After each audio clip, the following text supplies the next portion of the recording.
पश्चिमी उत्तर प्रदेश से बीजेपी के बड़े ठाकुर चेहरे संगीत सोम इतने फायर ब्रांड अचानक क्यों हो गए? पहले उन्होंने अधिकारियों को जूते से पिटवाने जैसी बात कही और अब जाट नेता या यूं कह लें आरएलडी नेता उनके निशाने पर आ गए हैं। जयंत चौधरी को लेकर इशारों में उन्होंने क्या कहा है समझेंगे। आखिर क्या जयंत चौधरी ही उनके निशाने पर हैं या पूरी जाट लॉबी को वो निशाना बना रहे हैं? अगर ऐसा है तो क्यों, हम समझेंगे।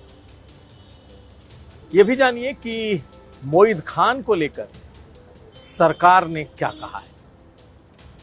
यह जरूर कि अब जो डीएनए है मोईद खान का वो उस पीड़िता से मैच नहीं कर रहा है, लेकिन सरकार का कहना है कि वही प्राइम एक्यूज्ड है। कैसे, ये भी जानेंगे। और आखिर में वाराणसी से क्यों हटाई जा रही हैं साईं की मंदिरों से मूर्तियां? कौन है इसके पीछे और क्या है वजह? ये तमाम खबरें आज का यूपी में। नमस्कार, मैं हूं कुमार अभिषेक, आप देख रहे यूपी तक। हम हाजिर अपना न्यूज शो आज का यूपी लेकर। तो आखिर संगीत सोम को ऐसा क्या हुआ कि अचानक वो सुर्खियों में आ गए? उनके बोल इन दिनों इतने फायरी हैं, इतने ज्यादा फायर ब्रांड हो गए हैं कि चाहे अधिकारी हों या फिर पॉलिटिकल पार्टियों के बड़े नेता, वो किसी को बख्श नहीं रहे। न तो चुनाव है और न ही कुछ ऐसा बड़ा सियासी घटनाक्रम, लेकिन संगीत सोम इन दिनों पूरी तरीके से एक अलग ही मूड में दिखाई दे रहे हैं। याद होगा जब उन्होंने हाल में ही उन अधिकारियों को सार्वजनिक रूप से जूते से पिटवाने की बात कही थी जो लोगों का काम नहीं कर रहे हैं। लेकिन आज हम बात कर रहे हैं संगीत सोम के एक उस बयान की जिसमें उनके निशाने पर इशारों में ही सही जयंत चौधरी दिखाई दे रहे हैं। और इशारों में जयंत चौधरी ही नहीं, इशारों में जयंत चौधरी के साथ वो तमाम लोग भी जो जयंत के साथ हैं या जयंत जिनके साथ हैं, यानी कि अपनी ही पार्टी की वो लॉबी, अपनी ही पार्टी की वो लॉबी जो जयंत चौधरी के साथ खड़ी है। हालांकि जयंत चौधरी आरएलडी के तरफ से अभी तक कोई बयान नहीं आया। 2 दिन पहले का यह बयान है। मुरादाबाद में संगीत सोम ने ठाकुरों की एक सभा को संबोधित किया और छत्रियों की इस सभा में बोलते बोलते उन्होंने कहा कि 1.5 जिले की पार्टी है और 1 जिले के नेता हैं और ये लोग पूरे देश में घूम रहे हैं और यही वो हैं जो तय कर रहे हैं आखिर इन 1.5 जिले और 1 जिले के नेता का इशारा किस ओर है। क्या वो अपनी पार्टी के नेताओं की ओर है या जयंत चौधरी की तरफ? पहले सुनिए क्या कहा है संगीत सोम ने। मैं राजनीतिक बात नहीं करूंगा, लेकिन इतना जरूर बताऊंगा, 1.5 जिले के नेता, 1.5 जिले की पार्टी और पूरे देश में बार्गेन करती है, लेकिन आपको कोई पूछने के लिए तैयार नहीं होता कि कमी किसकी है। ये भी आप ही को देखना है, ये भी आप ही को देखना है। पूरब से लेकर पश्चिम चले जाइए, राजस्थान से लेकर गुजरात चले जाइए, कन्याकुमारी से लेकर कश्मीर चले जाइए। 1.5 जिले की 1.5 आदमी की पार्टी नहीं होती, लेकिन वो ठोक के बार्गेन करते हैं। वो कहते हैं कि हम इतनी सीट लेंगे, हमारे इतने एमपी होंगे, हमारे इतने एमएलए होंगे, लेकिन आपकी हैसियत इतनी भी नहीं है कि ये कह दो कि हमारे आदमी को टिकट मिलेगा। आपकी हैसियत आज ये भी देश में नहीं रह गई है। संगीत सोम के इस बयान के बाद आरएलडी की तरफ से तो कोई इस पर रिएक्शन नहीं आया है, ना ही बीजेपी के भी किसी नेता ने रिएक्ट किया है। लेकिन ये रिएक्शन कतई किसी विपक्ष के नेता या विपक्षी पार्टी पर नहीं है। ये हमला अपनों पर ही। अपनों में कौन? अपनों में या तो सहयोगी दल आरएलडी प्रमुख जयंत चौधरी या फिर संजीव बालियान। सियासी तौर पर संगीत सोम की अदावत इन दोनों लोगों से है। बेशक ये अलग अलग पार्टियों में हों, अलग अलग पार्टियों के नेता हों, लेकिन जिस तरीके से उन्होंने ये बयान दिया है वो दिखा रहा है कि संगीत सोम न सिर्फ आरएलडी के साथ बीजेपी के गठबंधन से उनको दिक्कत है, हालांकि वो शुरू से इसके खिलाफ रहे हैं, बल्कि उनके नेताओं को इतना तवज्जो दिए जाने पर भी उनकी नाराजगी है। आपको बताएं कि संगीत सोम पहले पार्लियामेंट भी चुनाव लड़ना चाहते थे, वो मुजफ्फरनगर से भी टिकट मांग रहे थे और उन्हें लगता है कि उनको हराने में, जब वो विधानसभा का चुनाव लड़ रहे थे, तो संजीव बालियान के अलावा जाट बिरादरी ने भी उनके खिलाफ वोट किया था।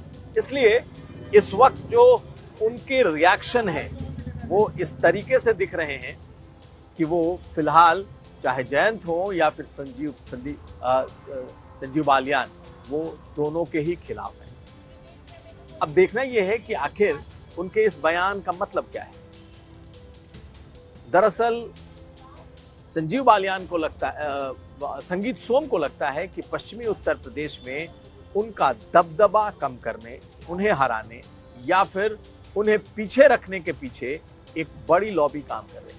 और इसमें चाहे वो आरएलडी के बड़े नेता हों या फिर बीजेपी के बड़े नेता हों, और खास करके जो जाट लॉबी है वो उनके खिलाफ है। और इसी वजह से गाहे बगाहे उनके मन की बात सामने आ जाती है और छत्रियों की इस सभा में उनकी वही बात निकलकर सामने आ गई।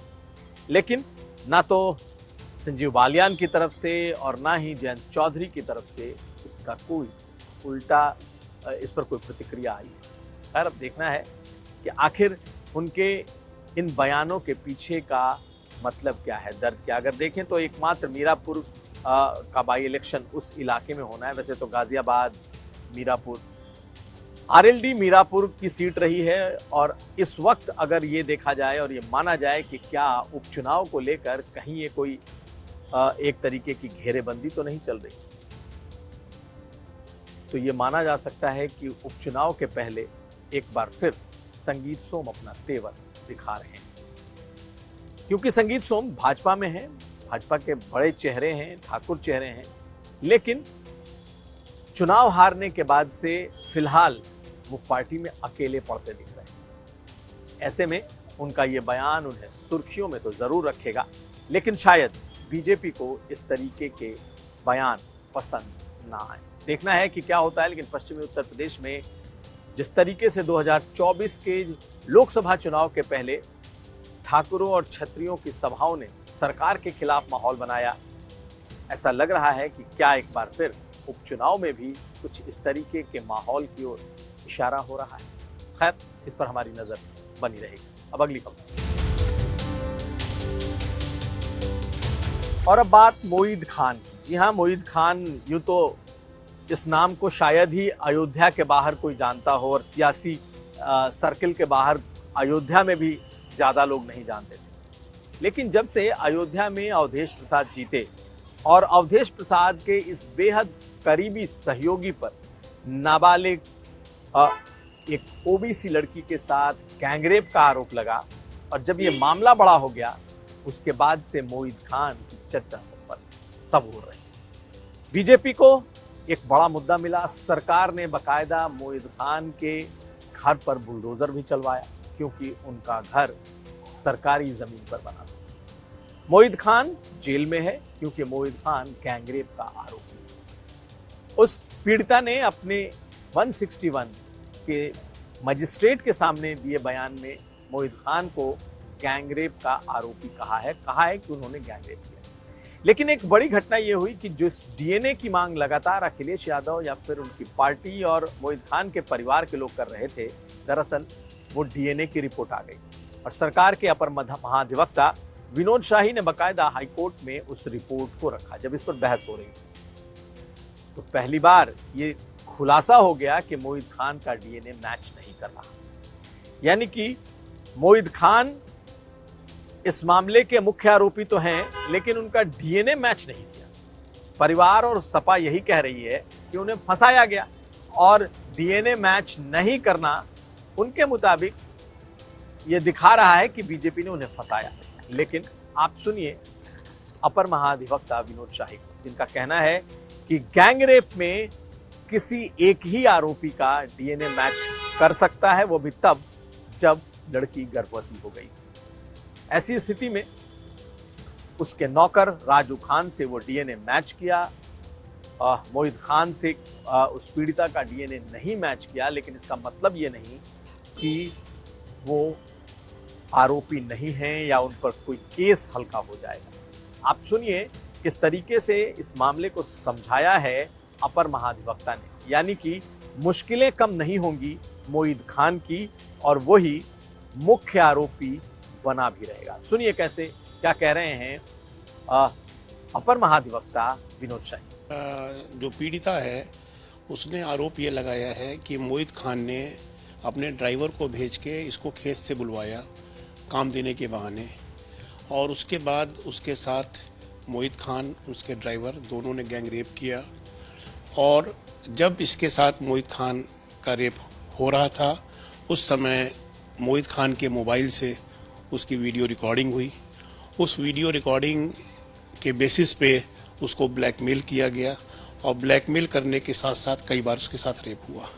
जहाँ तक डीएनए टेस्ट की बात है तो अगर दो लोगों पे ये एलिगेशन है कि इन दोनों ने रेप किया तो यकीनन जो फीटस है, जो भ्रूण है, और प्लस जो इधर ब्लड सैंपल्स होंगे एक्यूज्ड के, उनमें किसी एक से ही मैच करेगा। तो उससे सिर्फ एक से मैच करने से रेप की पॉसिबिलिटी रूल आउट नहीं होती है। रेप का एलिगेशन लगातार है, बार बार है, मजिस्ट्रेट के सामने के बयान में भी है, मजिस्ट्रेट के सामने 2 बार बयान हुए हैं। दोनों बार पीड़िता ने मोहित खान के ऊपर ये आरोप लगाए हैं। तो इस डीएनए से कोई फर्क नहीं पड़ता, गैंगरेप के आरोपी हैं और उन पर बहुत गंभीर धाराओं में केस दर्ज है, वो जेल में हैं, तो फिर उन्हें ये झेलना ही होगा। अब अगली खबर। यूं तो भगवान साईं की प्रतिमा का, भगवान साईं की पूजा का विरोध पिछले कुछ सालों से दिखाई दे रहा है। यहां तक कि कई शंकराचार्यों ने भी साईं की प्रतिमा का मंदिरों में रखे जाने और वहां पूजा पाठ का विरोध किया था। लेकिन आज बकायदा काशी से साईं के मंदिर, साईं के प्रतिमा को हटाने, मूर्तियों को हटाने की शुरुआत हो गई और आज लगभग 14 स्थानों से भगवान साईं की प्रतिमा को हटा दिया गया।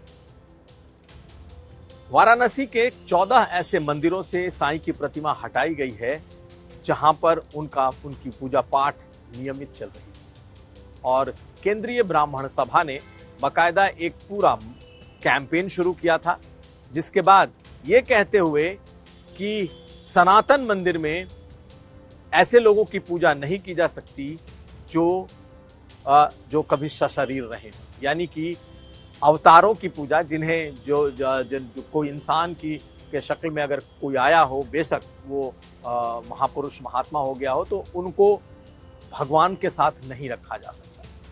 ऐसी बात शंकराचार्य ने भी कह दी थी और अब केंद्रीय ब्राह्मण महासभा इसने तो बकायदा हटवाना शुरू कर दिया है। तो वाराणसी से इसकी शुरुआत हुई है, लेकिन साईं को मानने वालों की तादाद काफी ज्यादा है। ये अलग बात है कि मंदिरों से हटाने की बात की जा सकती है, लेकिन जहां साईं की अलग प्रतिमा रखी गई है, यानी कि अलग उनके मंदिर बनाए गए हैं, वहां इन्हें नहीं छुआ जा सकता। ये अलग बात है कि इसका भी विरोध शुरू हो रहा है। साईं के भक्तों का मानना है कि साईं भगवान की श्रेणी में आते हैं और इस पृथ्वी पर, इस भारत भूमि पर कई ऐसे संत हुए हैं जिन्होंने देह से तो अवतार लिया, लेकिन वो भगवान की श्रेणी में आ गए। हालांकि सनातन को मानने वाले और खासकर शंकराचार्यों का भी कई बार ये मत सामने आ चुका है कि साईं की पूजा नहीं की जा सकती, कम से कम मंदिरों में, वहां जहां पर सनातन की पूजा होती है। खैर, ये एक नए विवाद को जन्म देने जैसा है, क्योंकि शायद ये पहली बार हो रहा है कि मंदिरों से भगवान साईं की प्रतिमाएं हटाई गई हैं, और वो भी वाराणसी से। दरअसल साईं के भक्तों की संख्या भी देश और विश्व में करोड़ों में है। ऐसे में इस तरीके का विवाद कहीं ना कहीं वैमनस्यता को जन्म दे सकता है। खैर, आगे क्या होगा ये कहना भी मुश्किल है, लेकिन इस एक घटना के बाद, इन बयानों के बाद, अब वाराणसी में ये दिखाई देने लगा है कि जहां जहां मंदिरों में साईं की प्रतिमा रखी गई थी, उसमें 14 ऐसे मंदिर हैं जहां से इसे हटाया गया है। तो ये था आज का यूपी। हम कल फिर हाजिर होंगे। हमें दीजिए इजाजत। आप देखते रहिए यूपी तक।